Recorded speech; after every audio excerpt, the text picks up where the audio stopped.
ದಾಂಡೇಲಿ ನಗರದ ಸಮೀಪದಲ್ಲಿರುವ ಕೋಗಿನಬನದಲ್ಲಿ ಮೃತಪಟ್ಟ ಗೋಮಾತೆಯ ಕಳೆಬರವನ್ನ ಟ್ರ್ಯಾಕ್ಟರ್ಗೆ ಕಟ್ಟಿ ಎಳೆದೊಯ್ದಿರುವ ಪ್ರಕರಣಕ್ಕೆ ಸಂಬಂಧಪಟ್ಟಂತೆ ಮೂವರ ವಿರುದ್ಧ ದಾಂಡೇಲಿ ಗ್ರಾಮೀಣ ಪೊಲೀಸ್ ಠಾಣೆಯಲ್ಲಿ ಪ್ರಕರಣ ದಾಖಲಾಗಿದೆ.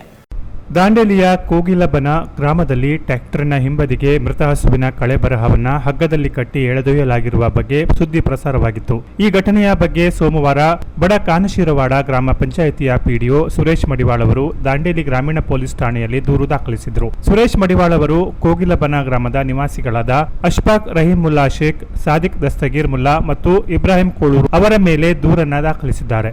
ಅವರು ನೀಡಿದ ದೂರಿನಲ್ಲಿ ಅನಾರೋಗ್ಯದಿಂದ ಮೃತಪಟ್ಟ ಆಕಳನ್ನು ಕೆಎ 30 T0296 ನೋಂದಣಿ ಸಂಖ್ಯೆಯ ಟ್ರ್ಯಾಕ್ಟರ್ನ ಇಂಜಿನ್ಗೆ ಕಟ್ಟಿ ಟ್ರ್ಯಾಕ್ಟರ್ ಅನ್ನು ಅತಿ ವೇಗವಾಗಿ ನಿರ್ಲಕ್ಷ್ಯತನದಿಂದ ಚಲಾಯಿಸಿ ಯಾವುದೇ ಮುಂಜಾಗ್ರತೆ ಕ್ರಮ ವಹಿಸದೆ ವಾತಾವರಣ ಹಾನಿಕಾರಕವಾಗುವಂತೆ ಕೋಗಿಲಬನ ಗ್ರಾಮದ ಸಮೀಪ ಇರುವ ಅರಣ್ಯ ಪ್ರದೇಶದಲ್ಲಿ ಬಿಟ್ಟಿದ್ದಾರೆ ಎಂದು ವಿವರಿಸಿದ್ದಾರೆ. ದಾಂಡೇಲಿ ಗ್ರಾಮೀಣ ಠಾಣೆಯ ಪೊಲೀಸರು ದೂರನ್ನ ಸ್ವೀಕರಿಸಿ ಪ್ರಕರಣವನ್ನ ದಾಖಲಿಸಿಕೊಂಡು ಮುಂದಿನ ಕ್ರಮವನ್ನ ಕೈಗೊಂಡಿದ್ದಾರೆ. ಸೋಮವಾರ ರಾತ್ರಿ 9:30 ನಂತರವೂ ಆಕಳಿನ ಮೃತದೇಹವು ಕೋಗಿಲಬನ ಗ್ರಾಮದ ಸಮೀಪದ ಅರಣ್ಯ ಪ್ರದೇಶದಲ್ಲಿ ಇರುವುದು ಕಂಡುಬಂದಿದೆ.